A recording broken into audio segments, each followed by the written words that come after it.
People who are canceling their partner's vote, why are you still with them?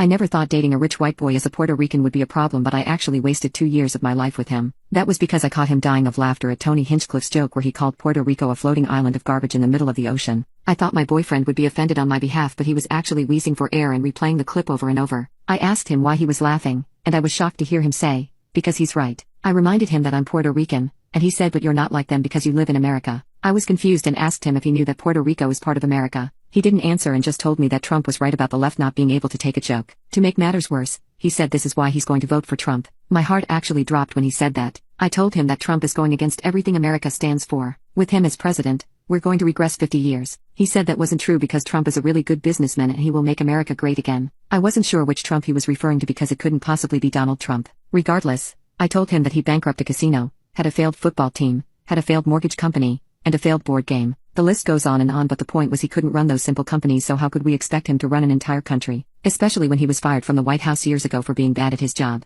My boyfriend then asked me how Trump was bad at his job if our economy was really good under his presidency. I asked him if he believed the economy started over when a new president came into office, and I was genuinely shocked to hear him say yes. I had to take a breather for this one, but then I explained everything to him. The reason the economy was so good under his presidency was because he inherited Obama's tax plan. He was handed a good economy on a silver platter and he ran it into the ground, all because he wanted the rich to stay rich and the poor to stay poor. Then, when he was fired from office, Biden had to take over his poop economy and he's been trying to restore it. As of now, we are still under Trump's tax plan until 2025, so we are not paying high taxes because of Biden. In fact, if Trump gets elected into office, it would cost Americans $4,000 a year and trigger a recession. Meanwhile, Kamala was endorsed by more than 100 Nobel Prize winners who all support her economic plan because she actually knows what to do to help the American people. It seemed like my boyfriend didn't care about anything I said because he immediately switched the topic to abortion and how all women want is to unalive their babies. I said that men are the ones who get women pregnant, so would he get a government-mandated vasectomy if it meant it would prevent abortions? My boyfriend, being the idiot that he is, said that it's his choice what he gets to do with his body and the government shouldn't be controlling it. I mean, come on,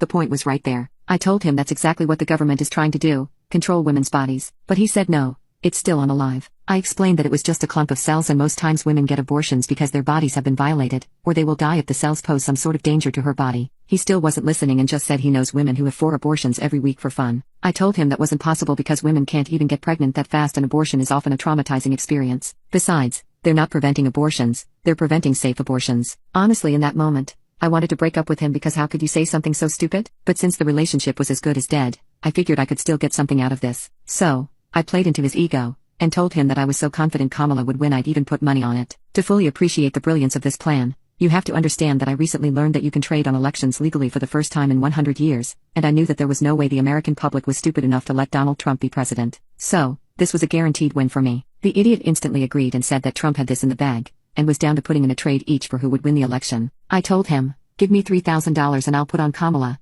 and you put $3,000 on Trump." We were both so confident we went on Kalshi and placed the trade, since it was the only platform where we could legally trade on elections. Disclaimer for anyone reading this is don't use other platforms since they aren't regulated. He didn't need the money since he's rich, but he's prideful and didn't want to lose. As for me, I believe it's one of the easiest bags of my life. The chances of Kamala losing are as low as Trump's odds of staying out of the spotlight. Honestly, if you don't believe me, place a trade on Kalshi. If you put money on Trump, I'll just make more money when he loses. And once I get paid out by Kalshi after the election, I'm going to break up with that racist rich boy. Besides wanting to win the bet, I don't want Trump to be president again because if he gets back in the White House we would be his 7th bankruptcy. America, don't let me down.